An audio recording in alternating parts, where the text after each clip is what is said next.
Este é o Poder Entrevista. Eu sou o Guilherme Waltenberg e vou entrevistar o deputado federal Joaquim Passarinho, do PL do Pará.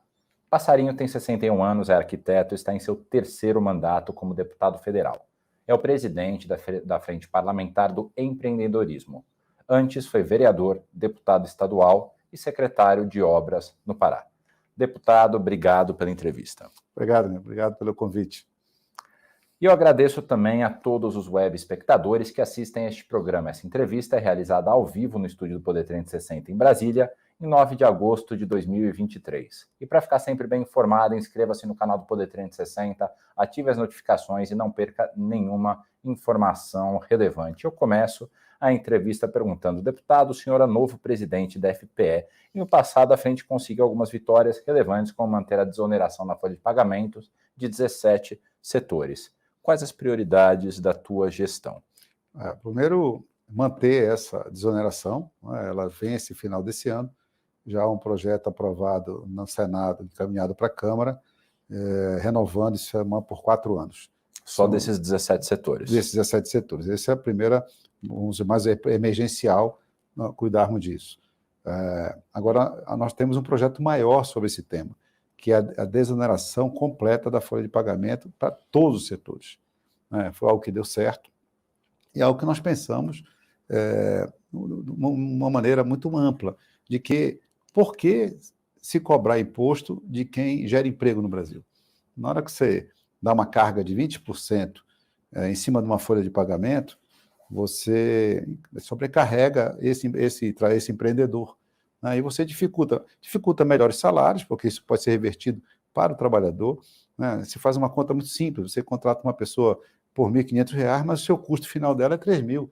Mas no bolso do trabalhador nem R$ 1.500 chega, com os descontos ele vai para R$ 1.200.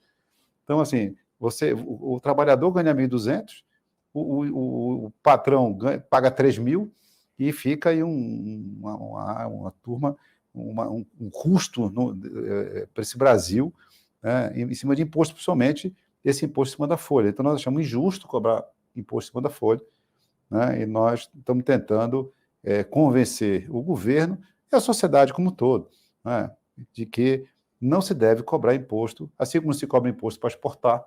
Eu acho que nós não devemos cobrar imposto de emprego. Mas, deputado, o que acontece é que se todos os setores fossem desonerados, isso teria um impacto orçamentário para o governo. Eles deixariam de arrecadar bastante dinheiro. O que seria colocado no lugar desses impostos? Bom, nós teremos basicamente em cima da Previdência, o que impacta maior. Primeiro, são os 17 setores maiores. Já foi desonerado e você não sentiu tanto esse impacto. Eu acho que o governo conseguiu complementar. Mas eu acho que nós precisamos dar disso sim. Então, nós estamos debatendo alguns temas. Nós defendemos algumas sugestões para que a gente possa trabalhar esse buraco que vai ficar em cima da Previdência. Por que nós estamos falando isso? Primeiro, porque esta fonte de arrecadação em cima do emprego de carteira assinada é uma fonte decrescente. As relações no mundo de serviços, de trabalho, estão mudando. Então, cada vez mais você tem o MEI, você tem as terceirizações, então você já não tem mais aquele tal carteira assinada. Então, este está sendo responsável por pagar o aposentado no Brasil, que é uma curva, ao contrário dessa arrecadação, é uma curva ascendente, que graças a Deus nós estamos vivendo mais, nós estamos, então, tendo essa condição de ter essa aposentadoria por mais tempo. Isso causa um rombo. Conversando com o presidente do Banco Central outro dia, ele me coloca que esta conta da Previdência, sem você fazer nada, ela sobe 5% ao ano. Então, a cada ano, o custo da Previdência no Brasil está se elevando 5%. Se nada nós fizermos, até porque o emprego não está nesse ritmo, se nada nós fizermos, daqui a 4, 5 anos, nós temos que fazer uma nova reforma da Previdência. Ao invés de aposentar com 65, vai aposentar com 70, ao invés de você pagar 20%, o empregador vai ter que pagar 25%, ao invés do trabalhador pagar lá entre 8% e 14%, vai ter que pagar 20%. Enfim, é uma bomba relógio armada. Então, vamos desarmar logo. Aí você vai me perguntar, e quais seriam essas propostas? Nós temos algumas. Nós temos o imposto digital, que eu acho que é uma das possibilidades de você fazer um microimposto em cima de uma base bem alargada, porque hoje em dia ninguém deixa ninguém anda mais praticamente com dinheiro, todo mundo anda com cartão de crédito, ou faz Pix, ou faz transferência, seja lá o que for. Então, a ideia é essa do imposto digital. Que opera nos moldes do CPMF, ou seja, toda a movimentação financeira seria microtributada. E pelo estudo que nós tivemos junto com o Instituto do Abrascom, que nos levou lá, bastaria 0,11. Lembra que na antiga CPMF era 0,38. Né? E ela entrou começando em saúde e acabou incorporando no bolo do governo. A nossa ideia é que isso seja específico para a folha de pagamento. Tá? Pelo estudo que nós temos, baseado nos dados do Banco Central de 2020, nós estamos com 3 anos defasado, bastaria 0,11% para cobrir todo esse rombo, talvez ficaria na Previdência. Sem falar que isso é uma bolha, ao contrário, também é uma espiral ascendente. Essa movimentação, ela sempre vai crescer, a tendência dela é crescer. Então, você teria... Pela inflação, né? Sim, você teria uma fonte para a Previdência crescente, assim como é o elevado valor que a Previdência cobra a mais todo ano. Essa é uma opção. A outra opção é nós começarmos a trabalhar também no e-commerce, que é essas transações que nós temos de fora para dentro. Desde 94... Dessas plataformas externas. Porque assim, não é o valor que se está buscando, não é aquele cidadão que vai lá e compra uma peça. Não é aquele cidadão que vai lá e compra uma lembrancinha. Isso começou em 94 com um presente. Então, tanto que você não pode mandar por CNPJ, é por CPF. Então, eu estou lá, eu moro nos Estados Unidos, quero mandar um presente para minha filha, eu compro lá um vestido, uma blusa, sei lá, e mando. Então, não se cobrava para isso. Isso apareceu, pela história que nós levantamos, na compra de livros, né, para academia. Então, se começou a buscar uma maneira de não onerar os livros, e acabou entrando como presente. Hoje em dia, você pega essas plataformas que você conhece, a maioria da China, e você que é um comerciante, você compra 100 camisas para revender, a China lhe manda 100 pacotes, todos abaixo de $50, né? Joga dentro de um container, o container chega com 40 mil itens todo dia. Como é que a Receita vai olhar isso? E sempre no nome de um CPF de alguém lá, de um chinês. Eu fico pensando, onde é que nós temos tanto amigo assim na China para estar mandando para cá 1 milhão de presente todo dia? Ou seja, são essas duas hipóteses, ou imposto digital ou tributar o e-commerce. O que a gente pensa? Nós temos uma tese. Nós precisamos diminuir a carga tributária do Brasil, ponto. Não há outra maneira, não existe outra maneira, senão alargar a base de contribuição. Simples. Eu brinco com toda entrevista que eu faço, eu pergunto assim, vocês aqui em Brasília, como nós moramos aqui, qual é o restaurante que mais vende alimentação em Brasília numa quarta-feira? Talvez você tenha alguns aí, não vou citar os nomes, mas tem vários restaurantes grandes aqui. E quem mais vende alimentação em Brasília numa quarta-feira é uma fila de trucks que tem ali ao lado da Câmara. Olha. Quando você sai ali na garagem, tem uns 15 trucks ali, que já tem um puxadinho atrás, que já tem lá 4, 5 mesas, fila, passe lá.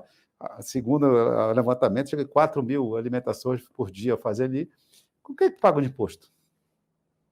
Eles pagam ou não? Não. Não pagam? Não. Então, do lado da Câmara? Não, no máximo, paga uma licença, talvez por GDF aqui, para ficar ali. Mas, assim, quando você compra lá um prato de comida, uma lanche, um sanduíche, você pagou o quê? Nada. Você pagou no cartão, ou pagou no dinheiro, ou fez uma transferência, ou fez um Pix. Deixou o quê de imposto? Já qualquer restaurante formal, quando você pagar lá na nota, tem que pagar o imposto. É verdade. Então, a ideia, vou dizer, não é, nós estamos querendo cobrar o pobre, não.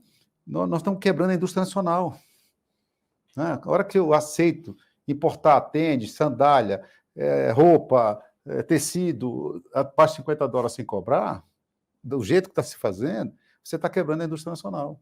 Aí aquele cidadão carente que está dizendo que está sendo prejudicado por comprar algo mais barato e eu estou querendo cobrar imposto, ele vai perder muito mais quando ele perder o emprego dele. Ou então, se não é para cobrar até $50 do que é fabricado na China, por exemplo, por que não cobra de quem fabrica no Brasil? O injusto é eu não cobrar imposto do que vem de fora e cobrar imposto do empresário brasileiro. Isso que é injustiça. Então, nós estamos vendo alguns temas. Por que nós não temos uma coisa fixa? Porque nosso foco não é na Previdência, o nosso foco é na desoneração da folha. Para aumentar, então, na avaliação de vocês, aumentaria a contratação de mão de obra? Sim, e esses também... 20% eles poderiam ser colocados ou na diminuição de preço, ou na contratação de mais pessoas, ou até na qualificação e pagamento melhor das pessoas que é de trabalho. Essa é a tese que nós defendemos. Nós não estamos aqui discutindo, o foco não é simplesmente a Previdência, nós estamos discutindo a Previdência porque com a saída do imposto em cima da folha, você vai causar um buraco na Previdência. Então, temos que discutir isso. Claro. Temos que discutir seriamente isso. Mas nós não temos foco em imposto digital, nosso foco é desoneração da folha, que acho que lá na ponta o cidadão vai ganhar. E o debate é o caminho. Sim, até por isso, você tocou na CPMF. Se nós não debatermos com a sociedade, a impressão que até na grande mídia, sai no outro dia, deputado quer a volta da CPMF. Não é isso que eu quero. A CPMF não veio contra nada. A CPMF foi um imposto novo criado, mais um imposto que era para ser transitório, acabou sendo definitivo, depois caiu. Então, a nossa ideia não é isso. A nossa ideia é a troca de um imposto podre, um imposto velho, um imposto arcaico, que já não está dando conta porque ele veio, por algo moderno, algo que amplie demasiadamente a base, né, para que você possa cobrar pouco. Então, a nossa tese é, se eu cobro pouco, eu arrecado mais. A FPE não é exatamente uma frente de direita, no entanto, ela incorpora uma série de ideias do chamado liberalismo econômico. Tanto não é de direita que o Zé Neto, que é um deputado petista, é o primeiro vice-presidente do senhor. No entanto, esse ideário liberal contrasta um pouco com o que acredita o governo Lula. Qual que é a relação que a FPE pretende ter com o presidente Lula? Não, acho que nesse primeiro semestre, nós já conversamos com 5 ministros. Recebemos 5, até o chefe da Casa Civil já esteve conosco, o ministro Luiz Marinho já esteve conosco, o vice-presidente da República já esteve conosco. Então, assim, a nossa ideia é ajudar a construir o país. E o governo tem dificuldade de arrecadação. Seja ele de esquerda, de direita, nós temos uma realidade aí. Então, nós queremos fazer com que o governo não seja esse monstro que quer tudo e acaba fazendo mal feito. E que a gente possa acabar com a sonegação nesse país. Agora, para eu acabar com a sonegação, eu tenho que baixar essa carga. Ninguém sonega porque quer sonegar. As pessoas, às vezes, o empresário, ele acaba sonegando, ele não está conseguindo pagar. Então, ele escolhe, um dia ele paga a luz, no outro dia ele não paga o imposto. Eu te dou sempre o exemplo do simples. Por que as pessoas adoram o simples? Porque ele é simples, tu paga um DARF e o governo que se divida. Então, tem casos de empresa que talvez elas fossem por lucro presumido, poderiam pagar até menos. Mas eles não querem, porque aí você gera um bando uma estrutura imensa que você tem que ter de contador, de advogado, de tributarista, e no final você não sabe se está pagando correto. Ainda pode apanhar na frente. O DARF não. Mas em cima do teu faturamento, você paga uma boleta, ali o governo tira o que é federal, o que é estadual, o que é municipal, o governo se divide. Então, é isso que nós queremos fazer. O empresário, a primeira coisa que ele pede para nós é simplificação.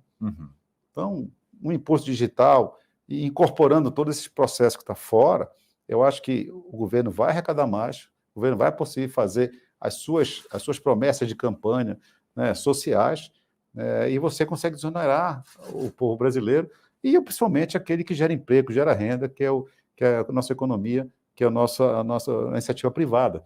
Nós entendemos, e aí na frente tem esse entendimento, dependendo, mesmo o Zé Neto com a gente, que o Estado não é aquele Estado que tem que fazer tudo, é o Estado que tem que entrar na parte mais específica, saneamento, ajudar no saneamento, na segurança, na saúde, na educação, e deixar que a iniciativa privada faça, porque ela faz mais barato e faz mais bem feito. Pergunta pessoal para o senhor é do PL do ex-presidente Jair Bolsonaro. O senhor se considera de oposição ao governo Lula?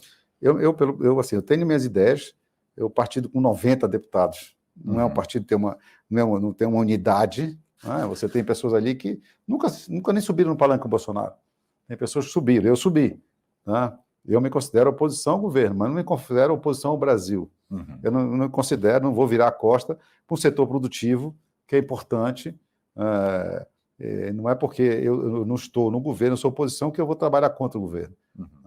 Eu defendo o agronegócio, eu sou muito ligado ao agronegócio no meu estado e não sou produtor rural, não tenho um palmo de terra. Mas eu trabalho com isso. O senhor consegue dizer uma ação positiva e uma ação negativa do atual governo? Olha, a negativa, eu acho que algo que surgiu lá dentro de nós para frente, que foi o voto de qualidade do CARF. Né? Nós aprovamos há 2 anos atrás, no governo Bolsonaro, entendimento com o governo. O nosso relator foi o nosso presidente Marco Bertaioli. O que é o CARF? É um órgão de administração de recurso administrativo. Então, se você está pagando o seu imposto e você não tem uma definição direta se você pagou correto, você é multado, mas você acha que pagou correto, você recorre ao CARF. O CARF tem 120 membros conselheiros, em turma de 8. Então, aproximadamente isso é o básico. Então, imagina que numa turma de 8 tributaristas, pessoas da Receita, pessoas que são indicadas pela CNI, pela CNC, que são tributaristas, não chegam a um acordo se aquele imposto está correto ou não. Será que é o empresário lá na ponta que tem que resolver isso? Eu tenho 8 tributaristas numa votação da 4-4. Aí você tem um voto de qualidade pró-fisco. Nós invertemos isso há 2 anos atrás, no entendimento com o governo Bolsonaro, com o entendimento com o ministro Paulo Guedes, e transformamos em caso de dúvida pró-contribuinte. No caso da justiça, se você vai no julgamento e dá empate, né, em dúvida pró-réu. Então, esse basicamente... E a Câmara votou por unanimidade, incluindo o voto do PT. Né? E agora o governo, com a ânsia de arrecadar, ele inverte isso novamente e traz o CARF para o voto de qualidade pró-fisco. Volta-se a colocar, em caso de empate, quem vai pagar o pato é o contribuinte, é o consumidor, é o cidadão. Então, esse, para mim, é uma bola fora que o governo deu. E uma bola dentro? Eu acho que o governo ainda não conseguiu acertar. Nós discutimos um dia desses sobre juros, e que estão altos no Brasil. Você paga, eu pago, ninguém gosta de pagar juros altos, mas o governo tem que fazer a sua parte. Eu acho que o governo, por falta de uma base política sólida, consolidada, o governo tenta construir sua base, e a minha opinião é essa, esse talvez seja o grande erro do governo, está tentando construir por soluços, né, ou por votações, em vez de consolidar uma base.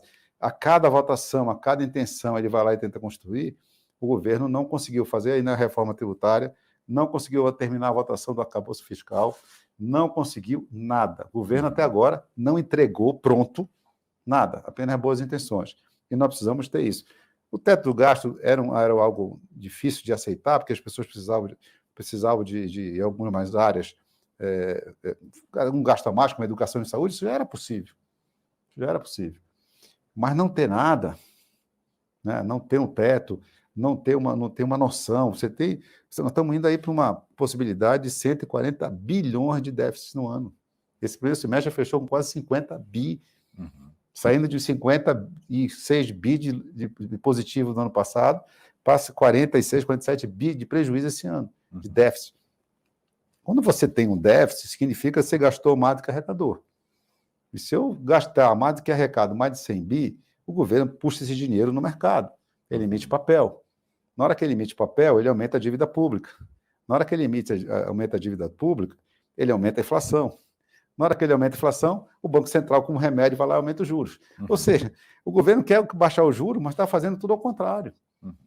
Né? Parece que o governo está agindo para o juro subir, mas está pressionando o presidente do Banco Central para fazer. Então, outro ponto fora do governo é tentar tirar a autonomia do Banco Central. Sabe? Eu acho que foi algo positivo que o Congresso fez. Eu acho que o governo até já desistiu isso, porque sentiu que no Congresso não ia ter andamento um processo como esse. O que tudo indica, a sua opinião a respeito do trabalho do presidente do Banco Central, Roberto Campos Neto, é uma opinião, uma impressão positiva. Positiva. Acho que o Roberto é um cara muito estudioso, muito competente. E vamos dizer, não vamos personalizar no Roberto Campos Neto. O Copom lá são grupos, né? São 7, 8 pessoas também. São técnicos. O governo agora botou 2 pessoas lá dentro. Né? E as pessoas estão entendendo o trabalho sendo técnico. Então, logicamente, se a condição do mundo melhorou, o próprio Copom já botou 0,5% a menos no juro, já sinalizando que vai fazer diminuições de 0,5%. Então, isso já sinaliza para frente. Já é um ponto positivo para o governo poder distensionar essa briga com o Campos Neto. Não é o Campos Neto, eu acho que o Banco Central Independente é algo que a sociedade pedia, é algo que dá segurança jurídica, dá conforto para quem está querendo investir no Brasil. O senhor citou a base do governo, que eles estão tendo dificuldade em criar essa base. Como é que o senhor está vendo a aproximação do PP e dos republicanos, que foram parte da base de apoio do ex-presidente Bolsonaro com o governo? Olha, eu sempre digo assim, você tem nos partidos, principalmente nos grandes, todo tipo de posicionamento. Tem pessoas que acham que deve se aproximar do governo para levar benefícios para os seus estados, para as suas bases, né? Acho natural, o próprio PL tem alguns deputados de 100, você tem alguns aí que precisam e querem se aproximar do governo, a grande maioria não. Assim como nesses partidos, PP, União, Republicanos, mesmo estando na base do governo, vamos lá, a União tem 3 ministros, né? Sabe quem é de União? Sérgio Moro. Como é que faz? Uhum. Então, são partidos que podem estar no governo, mas uma boa parte deles, dos seus deputados, dos seus senadores, não vão estar votando com o governo. Uhum. Né? Então, assim, o governo não consegue ainda fazer, mesmo com todo esse esforço que ele está fazendo. E, para mim, mais um ponto errado, nós já vimos esse filme antes, esse loteamento de cargos públicos, somente aqui em Brasília, trocando apenas por poder, né? Não está se trocando um ministro pelo outro, por uma proposta melhor naquela pasta. Está se trocando um ministro ou outro para atender um partido político que, no final, quer comando e quer, principalmente, recurso naquele ministério para atender a sua base. Uhum. Né? Então, você vai ver agora, com as mudanças que tiver agora, com certeza, na Câmara, você vai ver um aumento, por exemplo, no Ministério do Turismo. Você vai ter um aumento de recursos. De emendas. De emendas, dos PLNs, quando você começa a remanejar, você vai ver remanejamento para lá, com certeza. Uhum. Então, essa forma já deu errado lá atrás. E a longo prazo, na minha opinião, vai dar errado de novo. O que falta para a Câmara dos Deputados votar o novo marco fiscal, que voltou agora com modificações do Senado? Falta vontade política da maioria, né? Que Uhum. inclui o governo. Uhum. Essa base falsa do governo não está se entendendo para botar para votar o segundo turno. O porquê? Falta de cumprimento de acordo? Deve ser. Acho que o governo está se atrapalhando nas pernas. Uhum. Não é exatamente atuário, o senhor é deputado, e eu vou te perguntar sobre o Senado, mas o que falta no Senado para votar a reforma tributária que a Câmara aprovou? Eu acho que o Senado vai fazer um trabalho com mais tranquilidade do que a Câmara. Qual foi o nosso grande problema? Se trabalha há 30 anos se discute a reforma tributária. Porém, este texto que nós vimos, não é o 45, não é o 110, o texto que foi apresentado pelo relator foi nos dado conhecimento na véspera. Uhum. E as alterações que foram colocadas de última hora, nós só soubemos meia hora antes da votação. Então, na verdade, a Câmara debateu esse tema há 3, 4 meses e só tomou conhecimento no texto na hora. Nós votamos praticamente sem texto. Uhum. Né? Nós tínhamos boas intenções, você participou de algumas discussões sobre isso, com o relator, que ele dizia, eu penso nisso, nós estamos pensando em fazer um IVA dual, nós estamos pensando em ter uma base de cálculo em termos de alíquota de 25% e 12,5%, mas nem isso apareceu. Uhum. Nós votamos no escuro. Então, o Senado agora vai ter 2 meses, 3 meses, para fazer com calma essa análise, ter os números do governo, né? Saber realmente se essas excepcionalidades que foram dadas dentro da Câmara devem ser continuadas ou não. Uhum. Né? Porque toda vez que você tira alguém de pagar imposto, quem paga cheio está pagando mais. Aquilo que nós falamos. Sim. Você tira a gente da base de contribuição, quem paga mais. Uhum. Vale a pena? Pode ser que se valer a pena, por exemplo, cesta básica, vale a pena exonerar? Eu acho que é uma coisa que o deputado, o senador vai ter que dizer, vale, e não, eu aceito você pagar um pouquinho mais no seu imposto para a cesta básica ser desonerada, ponto. Uhum. Mas jogar as claras. Jogar as claras. Se ninguém tiver isenção nenhuma, o imposto é X.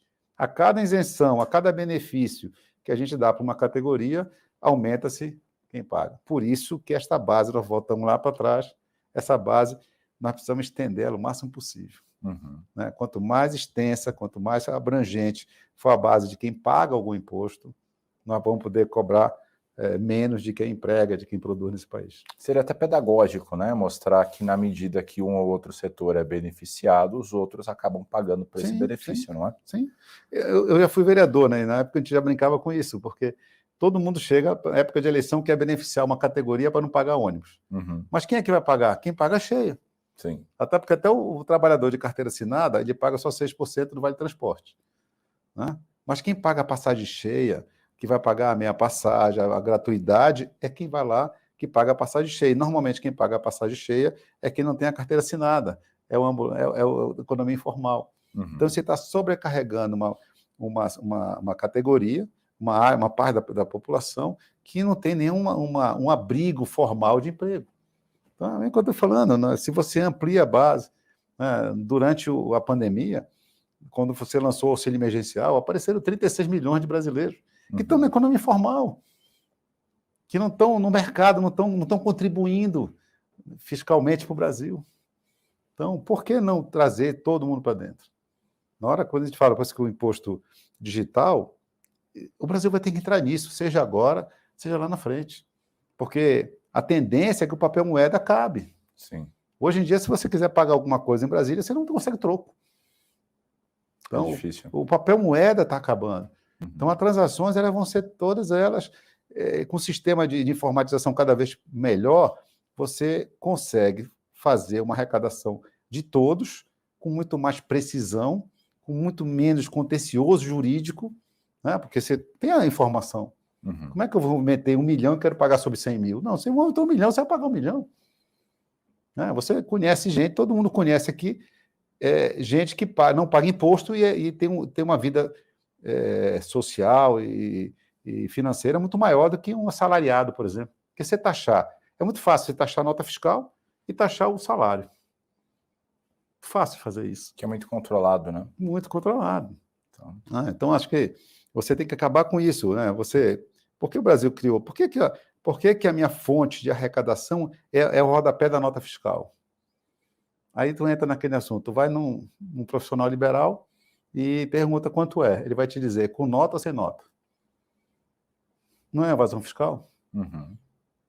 Certamente. Então, assim, o que eu quero colocar é que o imposto digital, seja ele para cobrir a Previdência, seja ele lá na frente, mas nunca como um novo imposto, com substituições a impostos velhos, né, arcaicos, que foram feitos numa época que não tinha outra maneira de fazer. Você botava uma carga num caminhão, botava uma nota fiscal que representava o que tinha dentro daquela carga, ponto.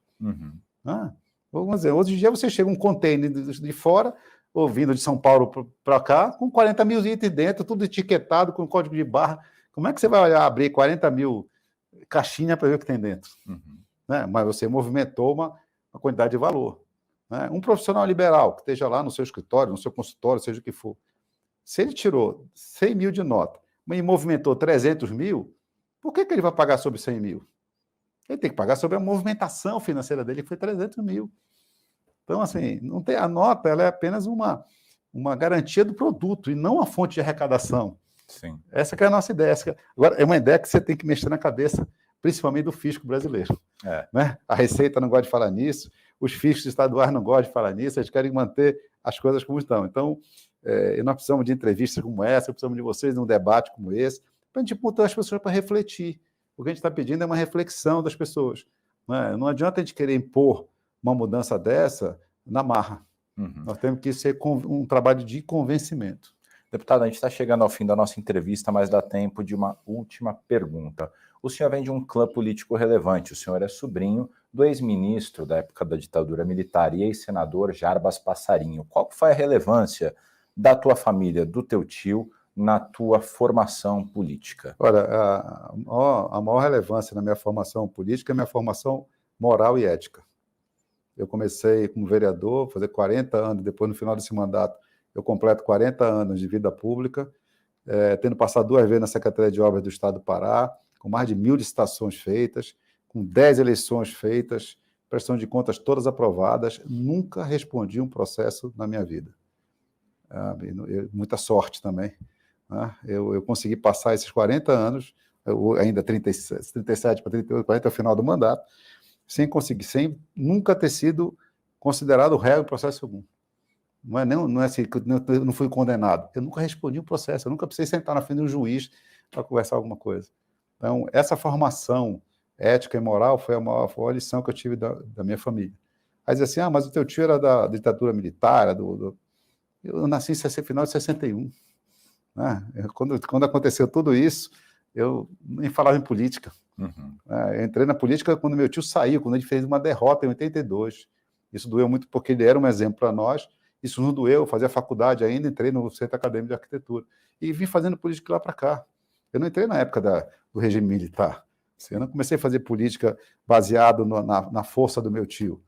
Eu faço a minha política e hoje, graças a Deus, as eleições que eu tenho, sempre crescendo, tem sido em forma de um esforço e de uma política pensando nisso, trabalhando com seriedade, tendo honestidade no que eu faço e tendo nesse legado que a minha família me deu, que é trabalhar com dinheiro público de maneira correta. Chega ao final esta edição do Poder Entrevista. Em nome do jornal digital Poder 360, eu agradeço ao deputado federal Joaquim Passarinho. Muito obrigado, estamos sempre à disposição. E agradeço também a todos os web espectadores que assistiram a este programa. Essa entrevista foi realizada ao vivo no estúdio do Poder 360 em Brasília, em 9 de agosto de 2023. E para ficar sempre bem informado, inscreva-se no canal do Poder 360, ative as notificações e não perca nenhuma informação relevante. Muito obrigado e até a próxima.